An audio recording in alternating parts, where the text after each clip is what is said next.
आप सभी को नमस्कार। आज हम पढ़ते हैं मानव संसाधन में लिंग अनुपात। लिंग अनुपात क्या होता है? तो लिंग अनुपात का अर्थ होता है प्रति 1000 पुरुषों में स्त्रियों की संख्या कितनी है। यानी 1000 पुरुष के पीछे एक देश में स्त्रियों की संख्या कितनी होती है। ये जानकारी हमको जनगणना से प्राप्त होती है। हम विभिन्न देशों का उदाहरण देखते हैं, जिसमें स्वीडन में 1006 है, यानी 1000 पुरुष के पीछे 1006 महिला है। इसी क्रम में जापान में 1057 है, यानी यहाँ पर महिलाओं की संख्या ज़्यादा है। नेपाल में 1073 है, यहाँ भी महिलाओं की संख्या पुरुषों की तुलना में ज़्यादा है। जबकि भारत में यह 940 है, यानी भारत में 1000 पुरुष के पीछे 940 महिलाएं हैं, जो ये दर्शाती है कि भारत में लिंग अनुपात हर वर्ष कम है या अन्य देशों की तुलना में कम है। यहाँ पर महिलाओं की संख्या लगातार कम होती जा रही है। तो ये एक सोचनीय बात है, चिंतनवान है।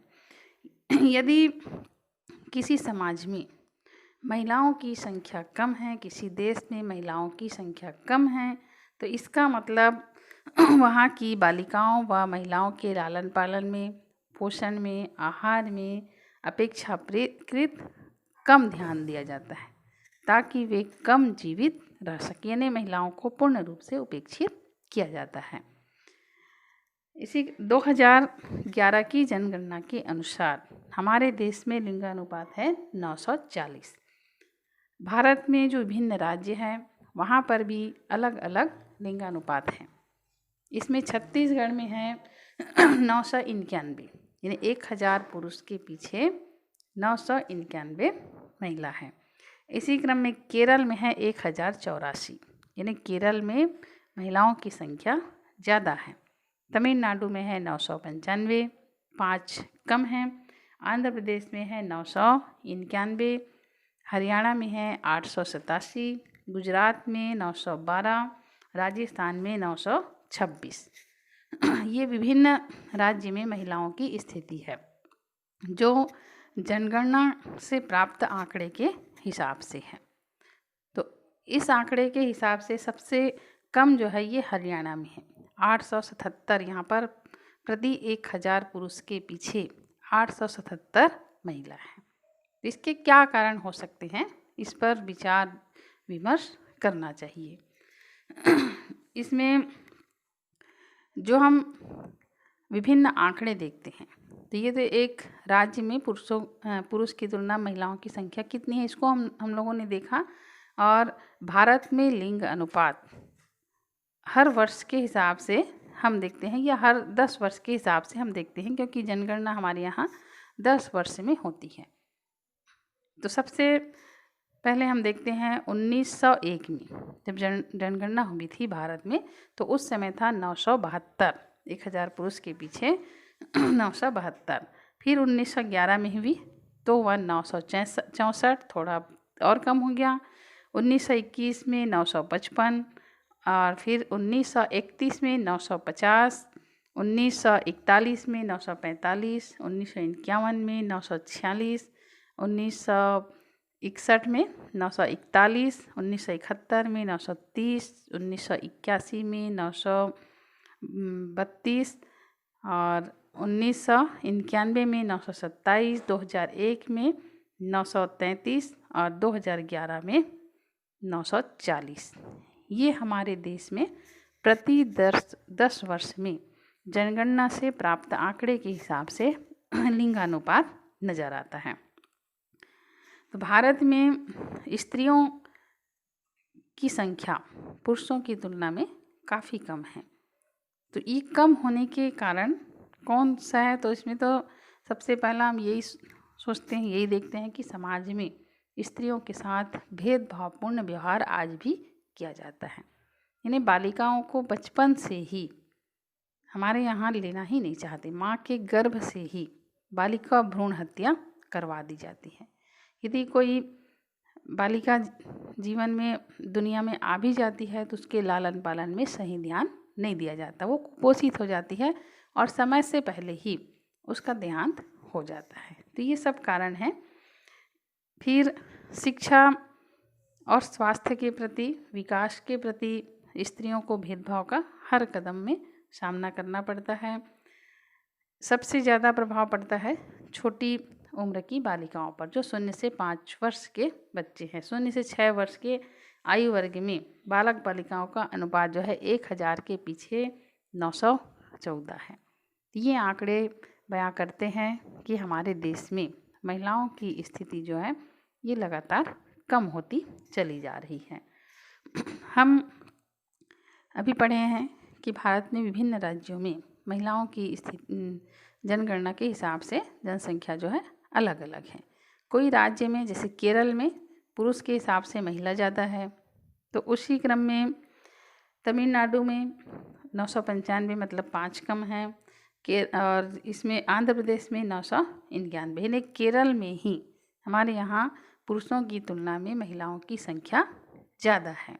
तो इसका कारण क्या है, प्रश्न आ सकता है कि केरल में अन्य राज्यों की तुलना में महिलाओं की अपेक्षा पुरुषों की अपेक्षा महिलाओं की संख्या ज़्यादा है, क्यों? तो केरल में महिलाओं की संख्या ज़्यादा होने के कारण कौन से हैं? तो सबसे पहला तो यह है कि यहाँ पर साक्षरता दर 100% है, काफ़ी ज़्यादा है। यहाँ के लोग जागरूक ज़्यादा हैं। फिर कारण है बेहतर स्वास्थ्य सुविधाओं की उपलब्धता। चूँकि लोग शिक्षित हैं तो अपने स्वास्थ्य के प्रति ये सजग रहते हैं। बेहतर स्वास्थ्य सुविधा की उपलब्धता यहाँ पर दिखाई देती है। फिर समाज में महिलाओं की यहाँ पर सक्रिय भूमिका है। महिलाएं जो है स्वयं आगे आती हैं और इस कारण से महिला की दुश्मन यहाँ पर नहीं है। वो बालिका को इस दुनिया में लाने के प्रति ज़्यादा जागरूक हैं। फिर आर्थिक स्वावलंबन, चूँकि यहाँ पर शिक्षित ज़्यादा हैं, हर कोई आर्थिक रूप से स्वावलंबित है, कोई बेरोजगार नहीं है। इस कारण से भी लड़की हो या लड़का, इनको कोई फर्क नहीं पड़ता है। और इन्हीं सब कारणों से महिलाओं की यहाँ पर स्थिति पुरुषों की तुलना में संख्या जो है ज़्यादा है। फिर कुछ हिस्से ऐसे हैं भारत में जहाँ की हम जनगणना के से प्राप्त आंकड़े के हिसाब से देखें तो स्थिति जो है बहुत ज़्यादा चिंतनीय है। इसमें खास करके उत्तर और पश्चिम भारत के अधिकांश राज्य ऐसे हैं जहाँ पर, जैसे राजस्थान हो गया, गुजरात, हरियाणा, उत्तर प्रदेश, पंजाब, यहाँ पर पितृ प्रधान देश है, यानी पुरुष प्रधान देश है। और इसी कारण से यहाँ पर महिला जो है पुरुषों की तुलना में काफ़ी कम पाई जाती है। इसमें कारण ये है कि आज भी यहाँ के लोग अशिक्षित हैं, असमानता है। पुरानी जो पीढ़ी दर पीढ़ी परंपरा चली आ रही है उसको भी आज ये लोग निभा रहे हैं और महिलाओं के साथ भेदभावपूर्ण व्यवहार करते हैं। बात करें हम छत्तीसगढ़ की, तो छत्तीसगढ़ राज्य की स्थिति अन्य राज्यों की तुलना में बेहतर है। छत्तीसगढ़ में महिलाओं की संख्या 991 है, लेकिन ये दिनों दिन यहाँ पर घटती जा रही है। इसमें हम चले बस्तर की ओर। बस्तर एक जनजाति वाला इलाका है और बस्तर में आश्चर्य की बात यह है कि महिलाओं का लिंगानुपात 1000 या उससे अधिक है। यानी आदिवासी बाहुल्य होने के बावजूद भी ये लोग महिलाओं को उतना सम्मान देते हैं। तो इसीलिए 1000 या उससे अधिक यहाँ पर लिंगानुपात है, जबकि बिलासपुर जैसे मैदानी इलाके में अपेक्षाकृत बस्तर की तुलना में कम है। और लगातार यहाँ पर 0 से 6 वर्ष के बालिकाओं का स्तर जो है लगातार गिर रहा है, लिंगानुपात लगातार गिर रहा है। और इस प्रकार हमारे प्रांत में ये लिंगानुपात इशारा कर रही है कि महिलाओं की अच्छी स्थिति है अन्य राज्यों की तुलना में।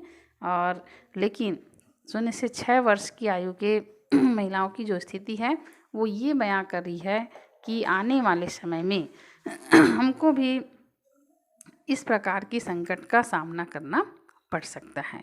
इसमें बालिका शिशु मृत्यु दर में वृद्धि भी है। बालिका भ्रूण हत्या यहाँ पर हो रही थी, लेकिन आजकल फ़िलहाल तो बंद है। तो इसके कारण 0 से 6 वर्ष के बालिकाओं की संख्या जो है लगातार गिर रही है। तो ये आंकड़ों से एक और लग रहा है कि महिलाओं व बालिकाओं की सामाजिक स्थिति बेहतर हो रही है, मगर साथ ही साथ आधुनिक तरीकों के गलत उपयोग से बालिकाओं को पैदा होने से पहले ही वंचित कर दिया जा रहा है। तो ये सब लिंग अनुपात की जानकारी हमको पता होती है जनगणना के हिसाब से। प्रति 10 वर्ष में भारत में जनगणना होती है और जनगणना से ही हमको जानकारी प्राप्त होती है कि हमारे यहाँ महिला की संख्या कितनी है, पुरुषों की संख्या कितनी है। आज के इस वीडियो में बस इतना ही, बाकी हम पढ़ेंगे अगले वीडियो में।